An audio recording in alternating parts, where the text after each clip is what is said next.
Today we're going to be talking about a couple different Rolex GMTs. We're going to do a comparison between the 16710 and the newer updated 116710.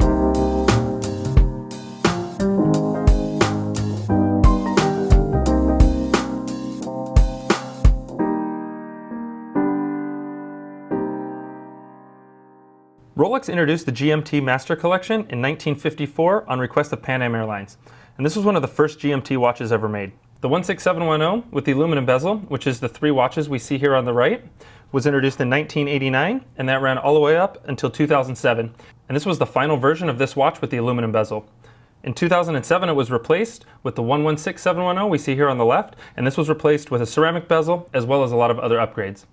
Both of these watches have 40mm stainless steel cases. But you might notice the 116710 here on the left looks quite a bit bigger than the 16710 we have here on the right. And that's because the use of the updated super case in the newer model. And the super case has bigger lugs that you can notice. It's also a little bit thicker and has bigger crown guards. Also, the crown is bigger on the 116710 that I think makes it a little bit easier to use. The dial on the 116710 is another place that got a major upgrade. You see here this has the maxi dial and it has larger lume plots. It also has an engraved inner bezel, where the older version doesn't have the engraved inner bezel. Both of these watches feature a date window, as well as the Mercedes handset and painted GMT hand. And the color of the GMT hand can vary depending on the exact model. The older 16710 has an aluminum bezel, which has more of a matte look to it. It's a little softer, and it's not as sharp and it's not as eye-catching as the newer one. If you look at the upgraded 116710, you can see how that bezel really catches the light. That ceramic is really shiny, really high contrast, and you really notice it from across the room. The older bezel is a little more subdued and a little more classic. Both of these watches feature a bidirectional GMT bezel, but there is some difference. The older model has a 120 click bezel. You can kind of see the action, how it goes all the way around, 120 spots around the bezel. The 116710 has been changed to only 24 clicks around the bezel. So it's a much larger gap in between each spot, every half an hour all the way around the bezel.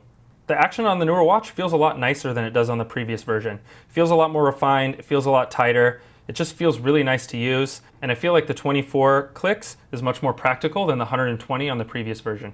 Let's start with the 16710. This watch has some variance in the bracelet, just in its own model.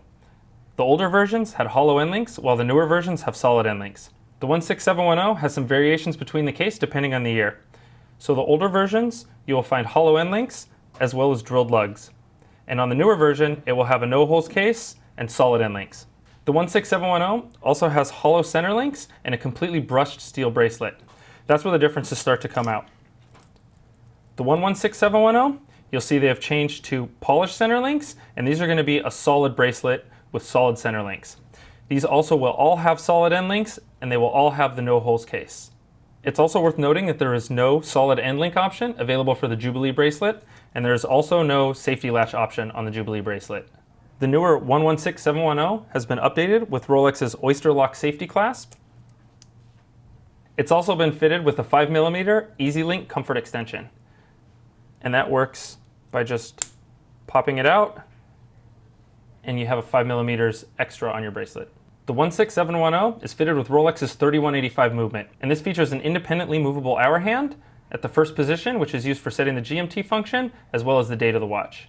All of these watches featured the 3185 movement, except for some very late production models that featured a 3186 caliber. The 116710 is fitted with a different movement. This utilizes Rolex's 3136 caliber, which has the same specs, but uses Rolex's upgraded blue parachrome hairspring. That wraps up this comparison of the Rolex 16710 GMT and the Rolex 16710 GMT. Hopefully we've pointed out some key features and differences between these two watches and help you along in your decision making if you're in the market for either. Be sure to like and subscribe for more watch reviews, comparisons, and how-to guides.